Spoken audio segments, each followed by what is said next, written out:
Hi everyone, it's Heidi from Flutterbyheidi.co.uk. I'm Heidi Smith, I'm an independent Stampin' Up demonstrator based in the United Kingdom. And today I thought we'd have some fun with the lovely Gingko branch bundle, which is this one here. New in the mini catalogue, this is the purple catalogue here. And you will find it, she says, on page... Yeah. We go, this page here. So page 57, and you can see here it is one of our lovely distinctive stamp sets. So you get the tone and texture in there already, and this one comes with dies to cut out these images. It comes with the lovely sentiment bar as well. Then you've got two detailed images. Detailed dies. So this one here I've used in the background, and this one here as well. So those are the ones that we're going to work with today. So we're going to need this die, we're going to need this one as well, and in fact I think I've used pretty much all of them. There we go.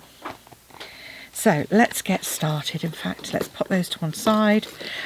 So on my sample, you can see here, I don't know whether you can see, hopefully there's some texture on there.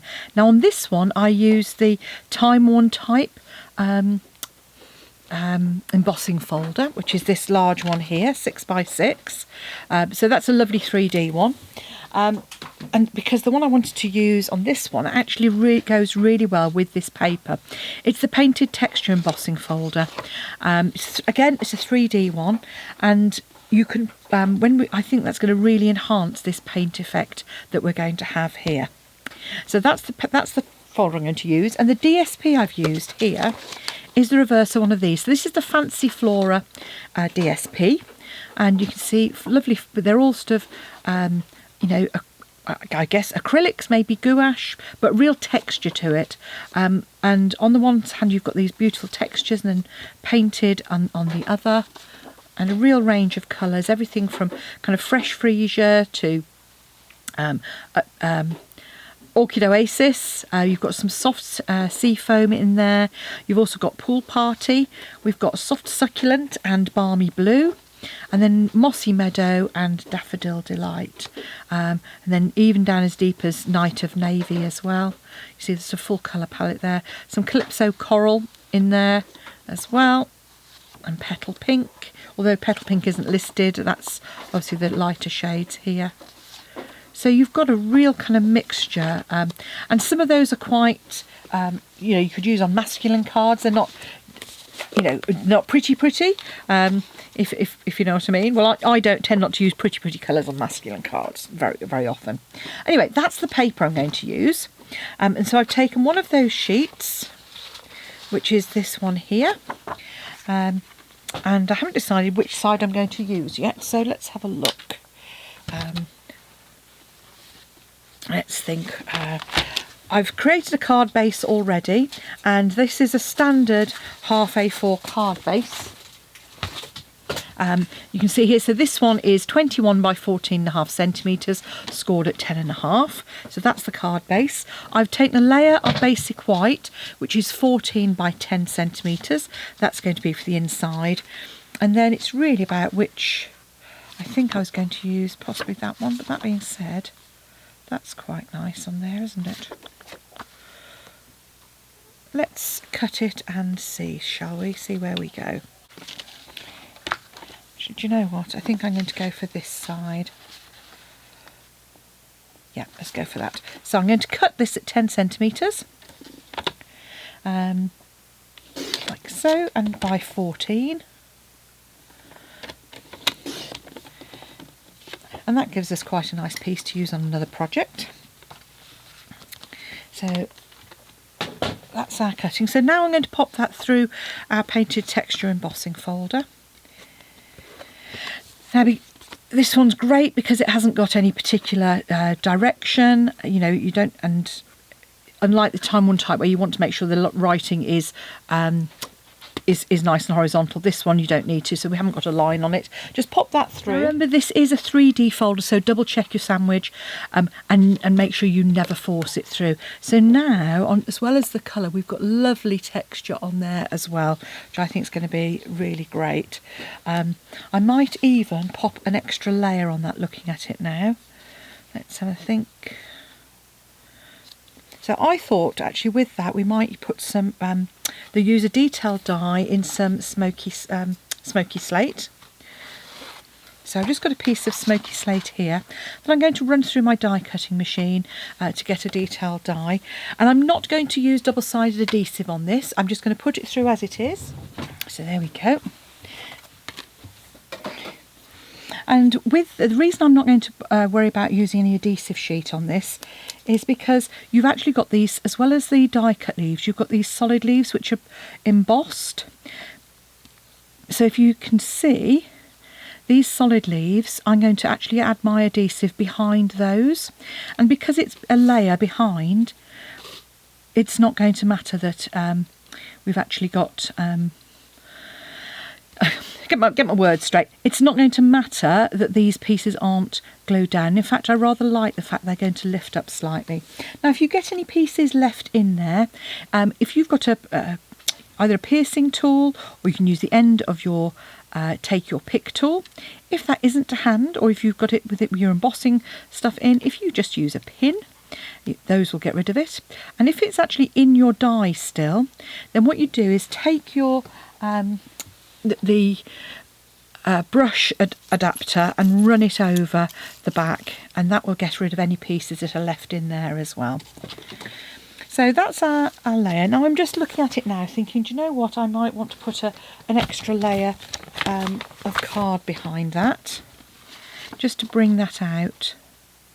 So I'm thinking if I pop a little layer there, that's just going to finish that off. So I'm going to make that 10.3 by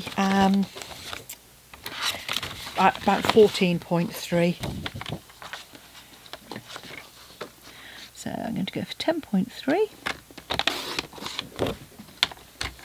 by 14.3. And what I'm actually going to do is I'm just going to gut the centre of this out because it's going to be covered up by my DSP. I'm just coming in at 2 centimetres from each edge, obviously not cutting right to the edge, and I'm just taking the middle section out of that. So that gives me a piece of card I can use for another project, and it gives me my frame that I can put on the front of my card. So I can pop that on there. You're going to get a very narrow fresh freesia border, and then you're going to get this lovely smoky slate on there as well. So add some adhesive.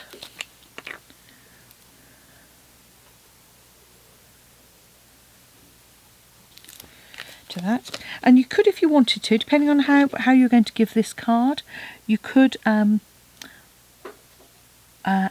popped that up on dimensionals if you wanted to get a bit extra, a bit of height. So now that's going to go, I think, on there. But what I'm going to do is I'm going to actually add my leaves first before I add it onto the front, so that I can then trim away the excess.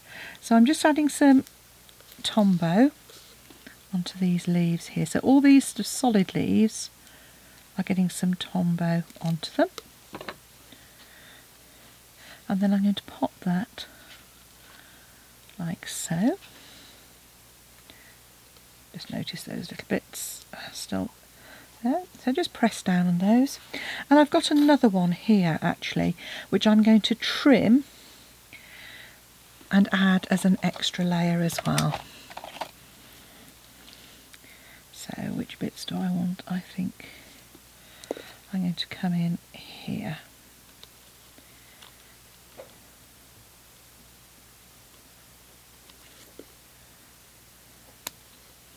So all I'm doing is I'm just snipping across those fine joins to give me another sprig, which I can then add onto there as well.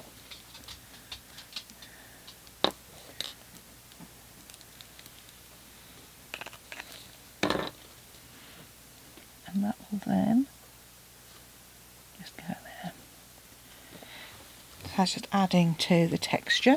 So flip your piece of card over and you're just going to snip on the bottom edge of those. So now we've done that, we're ready to do some stamping. So I've got my stamps already mounted onto blocks here. I've got my panel for the inside. I've got my stamps ready to go, and I'm just going to grab a piece of my basic white as well, which I'm going to use for stamping and die cutting. So my large image, because it's a large image, I'm going to take my ink pad to the stamp and just tap. So the tap, tap, tap that you'd normally do, you're just reversing that by tapping your stamp onto it all over. Then I'm going to pop that down. Now, if you struggle with getting pressure on those, and whether you're using your Stamparatus or not, on a big stamp, I've got one of these, which is quite simply, it's a board eraser. And it's just felt on one side, and that will just help you get the pressure all the way across those. So there's our beautiful fresh freesia image. I'm also going to stamp my sentiment. I've got one of those lovely sentiment bars already die cut, and it actually, if you can see that, hopefully you can, there you go. So this is actually embossed as well, so you've not only got the die cut, you've got a lovely embossed edge. And with these, all you need to do is just line it up, just a nice thinking of you in the middle there. There you go. And then I'm going to stamp my leaf images in some soft sea foam. Okay. And just create yourself a couple of those. And let's have one of the larger ones as well. So as you can see, we can just pop our dies straight over the top there.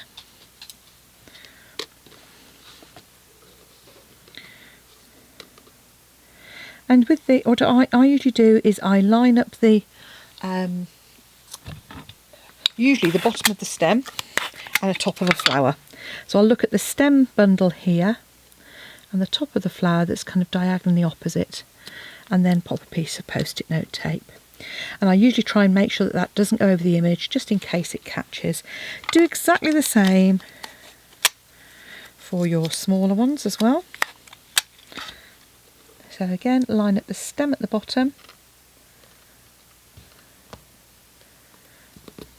And I say these will actually go, if you cut them on a small piece of card, they will go through your mini cut and emboss as well, which is a fantastic thing to do. Really useful because it means you can create on the go. And then just pop those through and let's die cut those out. So now we've got some of our images, and I'd already cut a couple of extra ones as well. So there we go, all done. There's a couple of extras too. Now while we've got our stamp out, we want to stamp the, I like to stamp the inside of my card, adds a bit of interest. Excuse me, oh dear. Right, and all I'm going to do now is I'm just going to again take my ink pad to stamp.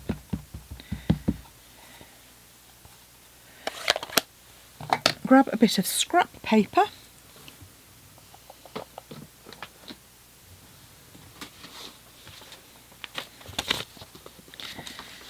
And I'm just going to pop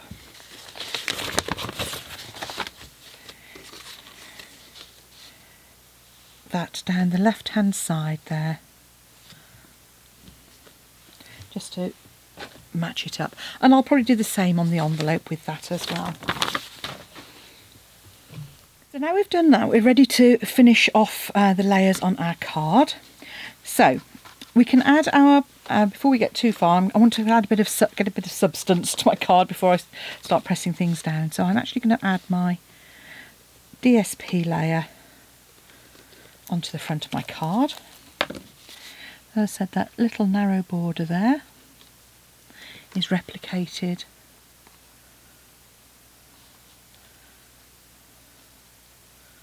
just on there, so it just gives it enough, just a little bit of a shadow, and ties it in with those smoky slate flowers.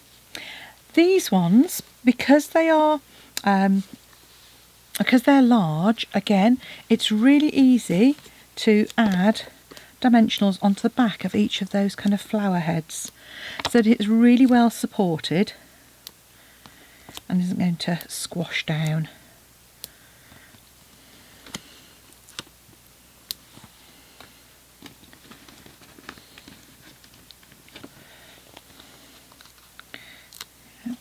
Another one, and then you might just pop an extra one on the edge there.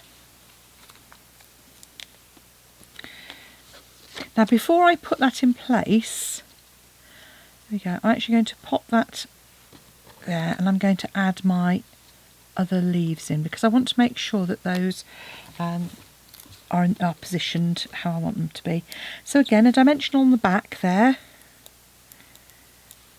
and I'm just going to pop a dimensional, so pop this in first.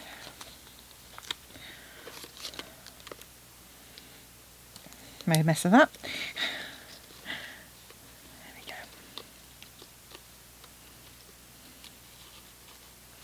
Pop that in there. And again, I don't need to worry about adding any glue to my stems, because they're just going to fit down behind the others. And then I do the same again with the smaller paired leaf as well.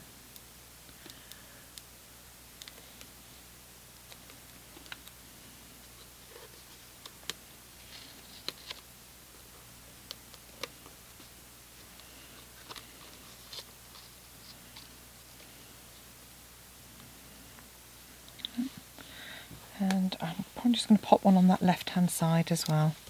So in effect, I've actually got my 5 elements. You know how we usually do odd numbers, so 3s and 5s. So what I've actually done is I've got these 4 soft sea foam ones, with the 5th element being the large one, and then 2 of those die cuts behind.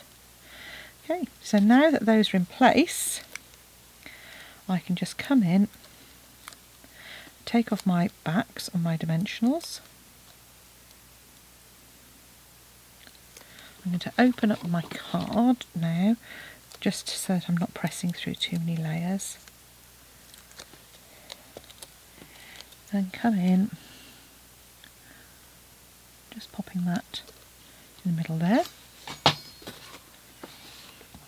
I'm going to add my sentiment. Again, just pop a dimensional on the end of each of those.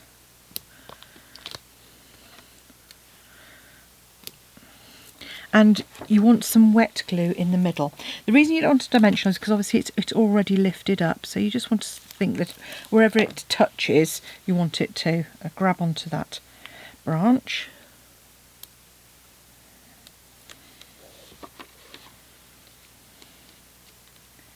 Just pop that in there, lining up against the bottom of the card. Add our layer to the inside, and obviously we've got plenty of space to add a message or a comment on the inside. And there we have a pair of Thinking of You cards using the new Gingko branches from the new mini catalogue. I hope you enjoyed that. I think I rather like this one with the extra Gingko showing as well, but I quite like the space on this one too. Let me know which you prefer. Thanks for watching. Come back and see me again soon. And if you're able to choose me as your demonstrator when you purchase your Stampin' Up! Items, I'd be very grateful. It means I can send you a thank you item in the post the following month. So thank you for watching, and please hit the subscribe button. Bye now.